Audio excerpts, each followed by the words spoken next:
How come I didn't know this cabbage recipe before? It's better than meat. Get 700 grams of cabbage and cut it in half.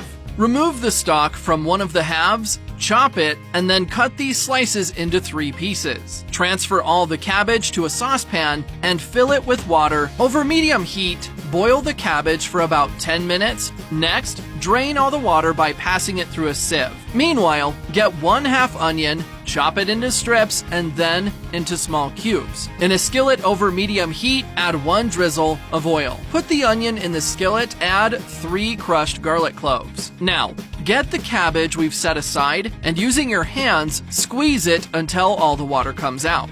And when that happens, in a large bowl, add all the dry cabbage. Next, add all the onion we've set aside in this bowl.